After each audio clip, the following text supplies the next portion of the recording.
Bien le bonsoir tout le monde. Aujourd'hui, on va tester enfin le build que j'avais proposé il y a quelques semaines, enfin la semaine dernière, lorsque j'aurai les nouveaux arbres de compétences. Alors je vais pas m'attarder sur toutes les compétences. Pour ceux qui veulent voir en détail pourquoi j'ai monté tel et tel truc, je vous mets dans la description le lien de la vidéo en question où je vous présente le futur build, le build actuel. Alors j'ai procédé à quelques modifications puisque à la base je vais partir sur un build Spiritual Driver, sauf que le Spiritual Driver a subi entre guillemets un nerf puisque Amara ne peut plus lancer de compétences dans le vent pour dire de charger et la nouvelle compétence d'action d'Amara ne permet pas de pouvoir spammer le Spiritual Driver, donc le Spiritual Driver n'est pas ouf.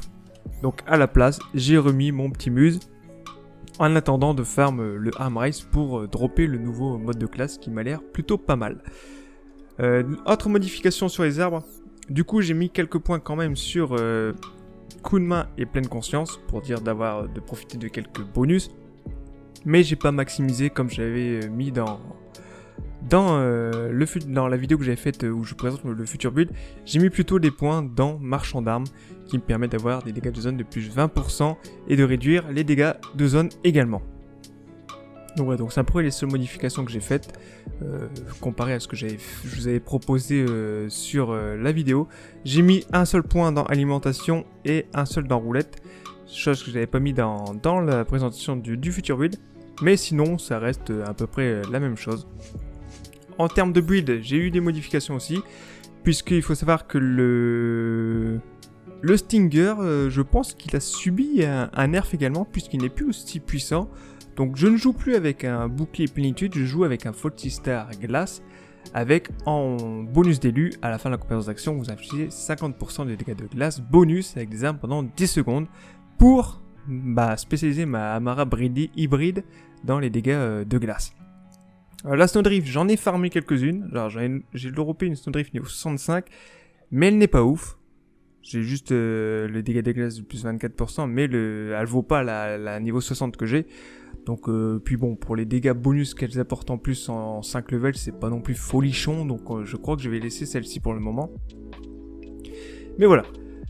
Du coup, compétence d'action, je joue, comme je l'avais prédit, avec pied léger, révélation, et je mis cœur froid. Là j'ai mis glace, j'ai mis les dégâts électriques puisque je farme j'ai fait des tests sur Captain Trent, et bon, et vu qu'il résiste un peu à la glace, c'est pas si puissant que ça les dégâts glace. La compétence d'action, alors le but c'est que on la lance, et à chaque fois qu'on va blesser un ennemi, elle va se déplacer sur l'ennemi en question. Sauf que mon build est tellement, je trouve, fumé, c'est que je one-shot tous les ennemis. Du coup, je ne peux pas profiter de la compétence passive de la compétence d'action. Du coup, ce que je fais, moi, c'est que je la lance, je trace comme un débile, et je la fais revenir vers moi, et tous les ennemis qui sont sur son chemin se font littéralement ouvrir en deux. Voilà. Donc voilà comment je procède. Sur les boss, la compétence d'action, par contre, fonctionne très bien, vu que je les one-shot pas, elle se déplace, elle les suit, à chaque fois que je les touche. Donc, par exemple, on va faire un exemple en direct. Donc alors, Captain Trent, vous allez voir que ma compétence d'action va le suivre.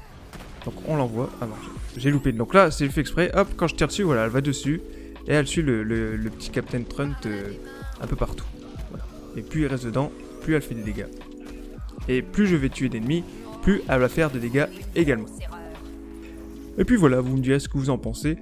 Il n'est pas du tout optimisé pour le moment, mais je le trouve déjà très très puissant. A voir si je passe facilement le raid Maliwan et le raid Eridien. Bon, Maliwan, je me fais pas il n'y a pas de secret, je vais passer crème, mais l'Eridien pour voir. Parce que, ça change quand même pas mal de jouer sans la prise de phase. Parce que la prise de phase, ça avait un côté safe, puisque tu les faisais léviter plusieurs ennemis en même temps, et tu les one-shotais tous. Alors que là, faut que tu joues un peu plus safe, et que tu joues un peu plus sneaky pour pas te faire allumer. Et bien placer ta compétence d'action pour faire un maximum de dégâts. Voilà. Donc voilà mon petit build actuel. Pour le moment, je vais le peaufiner au fur et à mesure, et puis on verra ce que ça donne dans les jours à venir, sachant que je vais commencer à farm Heim Race, je vais pouvoir débloquer les nouvelles armes, ainsi que les nouveaux modes de classe. Je vais pouvoir vous proposer quelque chose de très sympa, donc là c'est vraiment le build hybride qui vient juste de sortir avec l'arrivée des 4e armes de compétences, rien de folichon, mais que je trouve qui change beaucoup de mon ancien build. Dites-moi ce que vous en pensez, dites-moi si vous avez des idées de build en tête. Puis je vais commencer à travailler sur un build full corps à corps pour foutre des tatanes de forain. Voilà. Sur ce, à bientôt. Bonjour férié. Et puis bah, on se retrouve très vite. Bisous.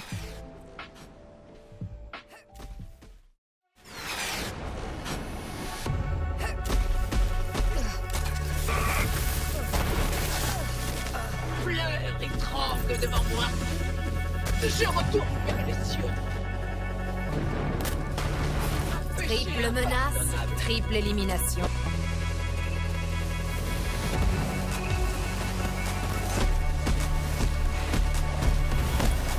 On est plus fort ensemble. Sans toi.